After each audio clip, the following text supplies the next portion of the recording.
bringing back players from the past. How much does that help as a coach to help kind of build a continuity within your program? Well, I think it's, it's important to me to the former players help you, as, help our program. I want to give back to them. I want them to be assistant coaches. I want them to help their future. And, I'm really proud. I got, one of my guys at Texas, one's at Illinois, one's in the Phoenix Suns, and the guys that we have, and, guys I coach, Matt Painter, Council Martin, are coaching. And it's like being a proud father, a father figure that you have these guys. So it's important, but it's also great for the program to have former guys back. And even J.O., see him with the Lakers now, him and LeBron are boys. So now, he's helping LeBron's game to a whole nother level, so I'm joking to be he made LeBron.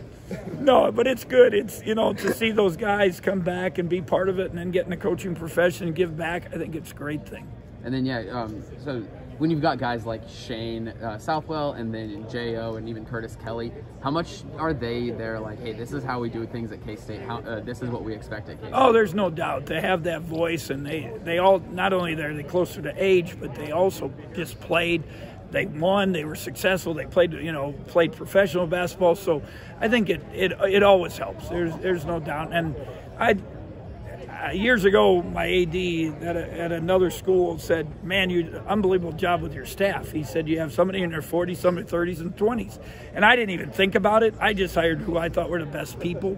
But it made me think that, to keep a good staff, keep relationships, and so important with young people, with millennials, to be honest, that they need to have relationships more than probably kids in the past, that we have those young guys. So it's important, and you can usually tell which guys are going to be coaches. Shane loves the game. He knew the game, studied the game. I had Curtis Kelly. I didn't coach him, but just to have him back at camp and see how he interacts and his enthusiasm and energy, he's been a great fit for us. So, that you hope that they have success and take pride in it. Mike McGurl said that the only thing he really cares about this year is efficiency. Every other stat can be thrown out the window. What does an efficient Mike McGurl look like to you? Well, the other day, 13 for 17 was pretty efficient, and when we had that inter-squad scrimmage. But I that's something with all our players. I think if we're going to have success, we got to shoot the ball better. We got to be more efficient. And I gave that word to him. To maybe last year you took 13 shots. You had to take some tough ones. Now just take 10, but they're better shots, and make 5 or 6. So now your percentage is better. And then assist turnovers, he did a good job getting assists, but don't have as many turnovers. That's more efficient, I think. And then just we've talked about all the guys. Last year you had to play. We didn't have people sometimes.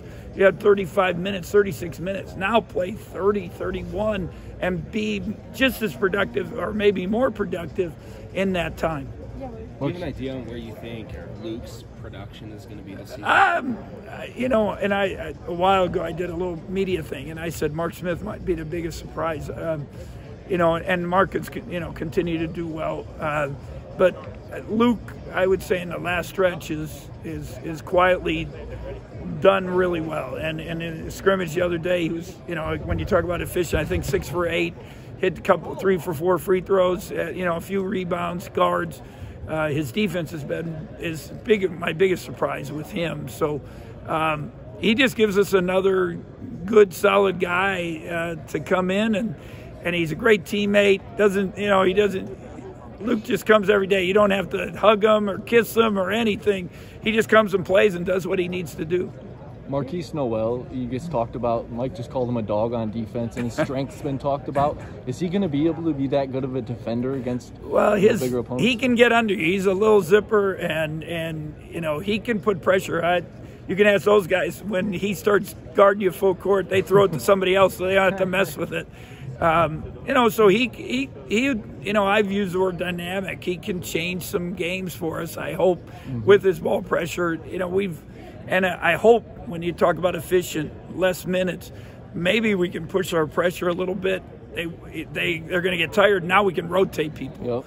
At least that's my hope. You're gonna have a lot of rotation on the perimeter, I imagine. You got 6, 7 guys that, and as coaches, we're gonna have to utilize all their strengths, keep them happy, keep them fresh, and hopefully productive. And I'm sure you haven't locked in a starting lineup yet, but you could have guys like Luke, Selton, and Marquis coming off the bench. How big of a boost defensively will that be coming off the bench? Oh, it would be huge. Yeah. You could, different. I don't know if we can do units, but you got some guys coming in that could really energize the game and change the game. And I think it's our strength. I've said that since the beginning. Our depth is really something that I hope it's a real positive for us. Can we get that mic off you, Coach? Can we get the mic off you? Yeah. Sorry. You guys are done with me. I know it's kind of a ways off, but whenever the Big 12 gets back to 12 or even 14 teams, do you have any preference on how scheduling might work in that? I thought when, I know other leagues are going to, 22 conference games. I don't know if anyone's gone to 24 or whatever. I thought possibility, but if you have 12 teams, do you play everyone twice? It'll be interesting. I think a lot. I've talked before, college basketball the next 3-4 years, the NCAA, all that stuff is important. TV revenue, keeping all the money. So if it means to play more better games, earlier, we always talk about getting interest in basketball in December. Now you play some league games in December. It could be a possibility. You wouldn't jump off a cliff. I don't want it. We always like those games, but as long as it's equal for everybody, I think it's that's part of it. You look at the Big Ten. I think they're up to 20, but then they have ACC Challenge and they have the Big East Challenge. Then they have their rival game, and then they have an exempt event. So you're up to 25. 26 games that are pretty tough for them. And, with us, we got our 18. This year we're playing Wichita at Nebraska, Mississippi. You got the 2 games here and Marquette. So, we're not too far behind as far as having a lot of major games. You got a couple of point guards that are also kind of proven scorers with Marquis and Nigel. Do you see any situations where you play both of them together? About every 4 days in practice, I played them together, to just, get them used to each other. I think, obviously, the big thing will be defensively and the size of other teams, size of the guards. But Nigel can play off the ball. We played Selton last year a lot at the point. Mike can, handle the ball and make plays. And even Mark Smith wants to. I think that's one of the big reasons he came. So to our place, so you got use all their strengths. Nigel obviously running off screens. And now you got somebody else handling. And then other times Nigel with the ball and making a pass or decision for somebody else. So it gives us, again, I said depth to a lot of people. As a strength, versatility, now can we as coaches put it all in the mixing bowl and make sure it comes out, as a good product. You mentioned the defensive situation would be maybe difficult with those two. Would that be a situation where you'd maybe play more pressure? Yeah, I think with Marquis, there's no doubt we can get up on people. Obviously, Selton, became one of the better defenders last year in the league. You got his ball pressure, his physicality. Mark Smith's a really good athlete. Mike McGurl is, guarded really good players. So, I think that there's no doubt that those guys can all add up, and we can get after people. Now, we'll see. We'll see as it goes on. I hope so. And Selton, what do you think? What's the biggest thing you think he gained from his? Well, for him, one to go home. He hadn't been home, and it was over 2 years. See his family, and that, I think that was, just for his own well-being. I think it was important. But to play against professional basketball players for a month, 6 weeks straight, practice every day, and then to have that experience to play in those Olympic Games, even though it was just a couple. He had some friendlies they played in, some exhibitions. It's all a really valuable experience. I mean, I've dealt with USA basketball for many years, and you see those kids take their game to a whole nother level. Just having that experience, the confidence, the worldliness, all of it kind of adds up. He mentioned just that he thought he'd improved his jump shot, and there's no doubt. It's something I got on him about almost every day last year and worked on, and now I think if you ask Mike, what's the best thing Selton's doing right now, his pull-up jumper is become a pretty good weapon for him. Coach, I wanted to ask about some of the rule changes we heard from the officials earlier today during the presser that said, what you think might be a travel might not actually be a travel this year. He said, he didn't think it was good for basketball. Just what are your thoughts? What's your take on some of these rule changes? Well, I think if you go back and watch games like we do and we're preparing, you're like, oh my goodness, that guy just took 3 steps, or that guy didn't dribble. And it's hard. The game has changed. The game is so fast, it's hard for the officials to add in the physicality of the game. And I'm old school, I guess, a little bit. I like footwork. I like, I'm not sure about the Euro step and all that stuff. But I know it's part of the game, and you got to change. And we'll practice some of that, but we're still going to stick with our fundamentals. Since Mark Smith, wasn't asked to be much of a playmaker at Missouri and kind of wants that role now, you're going to try to do that with him, but do you think his best attribute will still be scoring the basketball? Oh, he can shoot it. He was one of the best three-point shooters. I think sophomore year or junior year, one of them, he shot 45%. We want that to be there, get open shots, but to use his physicality, use his athleticism.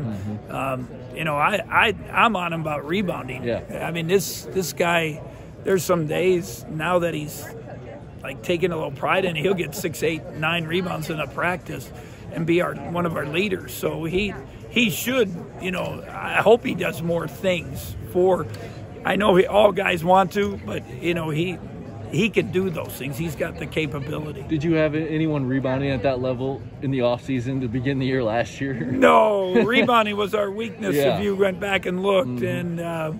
And again, we didn't get that practice, and do some of the old block-out toughness drills that we normally do. But, one of the things we did at the end of the year, it's the bubble you put on the hoop so no shots go in.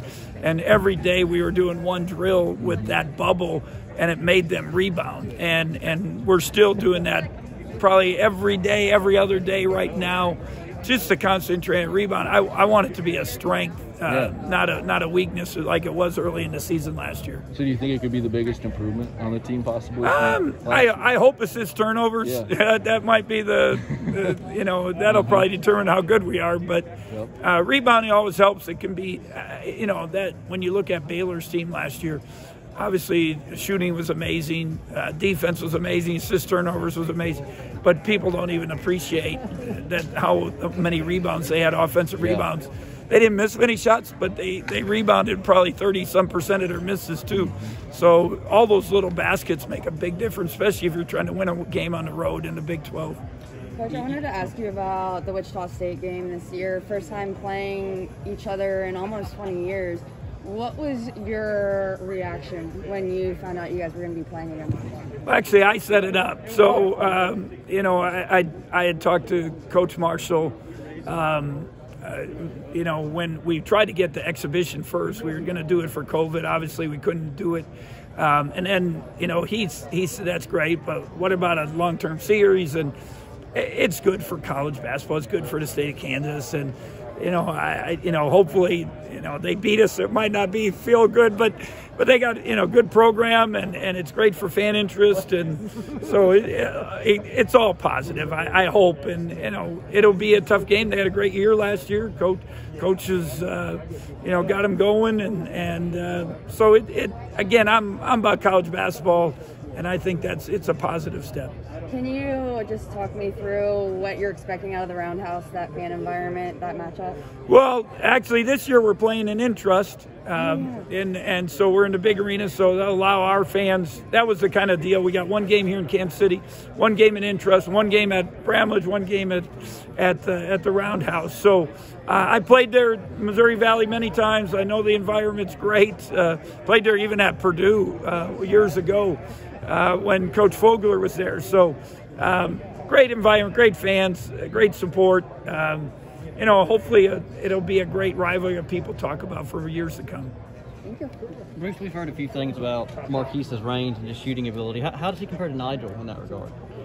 Well, Nigel doesn't go out as far as him. Nigel is to me, you shoot 40 as a freshman from 3, you're pretty good. And we do some shooting drills, and right now his numbers have been the best. But there's Marquis, Mark Smith, they're not far behind him. So again, when you talk about strengths, I hope that becomes a strength, but we got to get open shots so we can make them. Well, are any of the shots that Marquis takes, are they too deep, or you're okay? Oh, there's some deep ones. Once in a while, I'll and I think sometimes that I always tell them, you make 3, I'll let you have a heat check. But, you got to understand the time of the game, momentum, tempo of the game, all that stuff. You can't always make the home run, hit the home run grand slam when it's a time we need a single and maybe bunt him the second and find a way to get whatever we can get.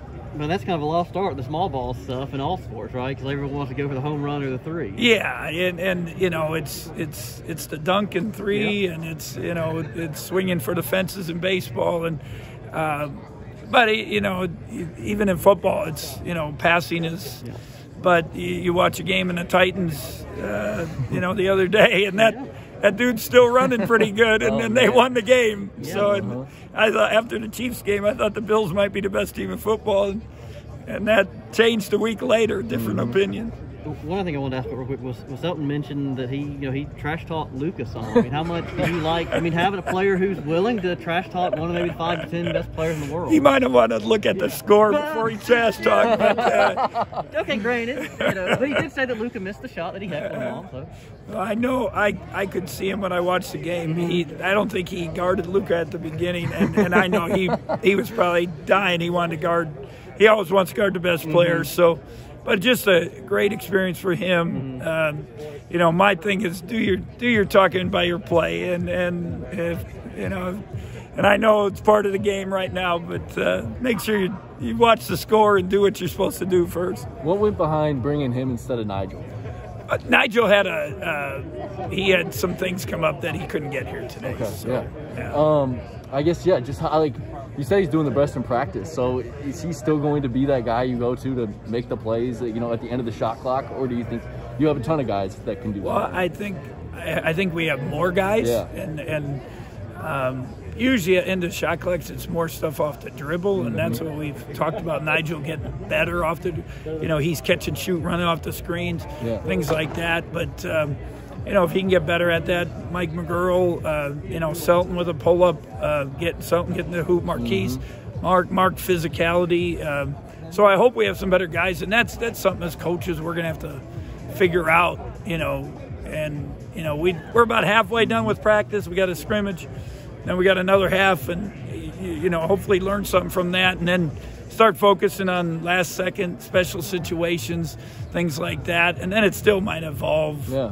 As the season goes on. Is that Nigel injury anything to be concerned about? Or no, he's practiced some. We've just tried to make sure. I would hope he'll be full go by Pitt State and get him back. We just, it's more a big picture thing. Yeah. Make sure he's all right, and we'll see. Is it a secret scrimmage that you're talking about? Yeah, we have a secret scrimmage Saturday. With Nigel, was that something from last season, this injury, or did something happen when he preseason practice? It was just something, it was a nagging thing, and we just we just took him in and said, hey, and so now we gave him a couple weeks off right at the end of our conditioning, start of practice, and now he's just kind of working his way back. Seems like everything overall has improved. You I hope so. Yeah, you assume, but everything's gotten better. Is that something that is going to make it that you have the confidence going into this season that makes you know that this team can be pretty good in the Big 12? I think so, but we'll wait. I hate to say anything. It's we were picked 9th, so but I go back to at the end of the year, we beat some teams and we got guys back and they don't. Yeah. So it's like, but that's part of predictions and all that stuff. And we got to do it on the court. That's all I told our guys, hey, don't get mad. Yeah. If you're mad, go do something about it. And, I like our team. I like our chemistry. I like our depth. I like our versatility. We got to stay healthy. And then we got to get that toughness. There's a special toughness to win close games. And that you see as you go through the season. Have you joked with Porter about wanting to get revenge for the NCAA tournament? No, I didn't. But I have talked to him several times, but not about that. Obviously, a great addition to the league. Lon's one of my favorite coaches and of all time, and unbelievable success what he did there. Except he couldn't win in Bramlage. That's right. But that's what you need to tell Porter. But I think that was a great pickup, and I'm happy for Porter because what he did at Loyola was really special, and he stayed there and probably could have left for some other things, but I was surprised, to be honest, he left now because the Cubs, he doesn't get to go to every Cub game now. You talked about the depth, you think, especially on the perimeter, but do you have an ideal number for rotation, or how many do you think you can? I've talked to a lot of coaches because it's hard to play more than 5-6 guards, but with small ball, that when you look at our minutes last year, even Luke averaged 15, 16 minutes a game last year. Now we had limited numbers and stuff, but we played small ball a lot. And we'll do that at times this year. Will teams go back to traditional 2 big guys? I don't. Ish gives us that look because he does have some length, but he has perimeter skills. Logan's played some 4 for us but as a freshman, it's maybe a little overwhelming. We'll see what happens. And then, we got Mark Smith's very strong physical, Selton strong physical, Mike's older. So, if we rebound, you can play small ball. It seems like go on. I was going to say, is there typically for you an ideal number?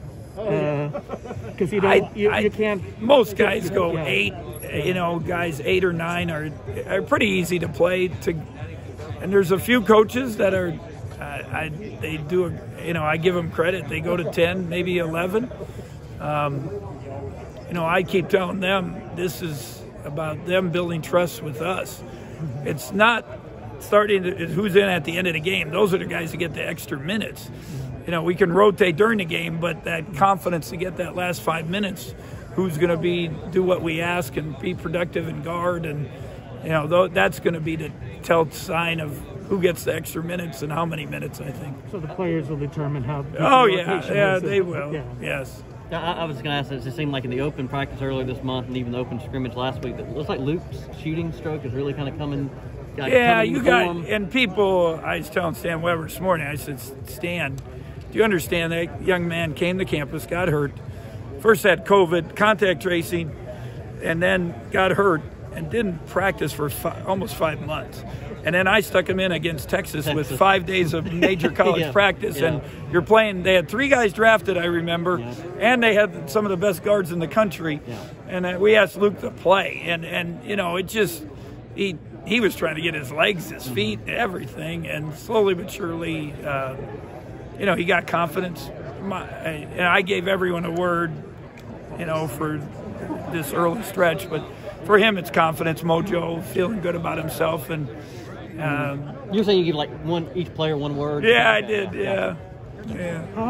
How helpful just for the last year's freshmen just to have a full year now?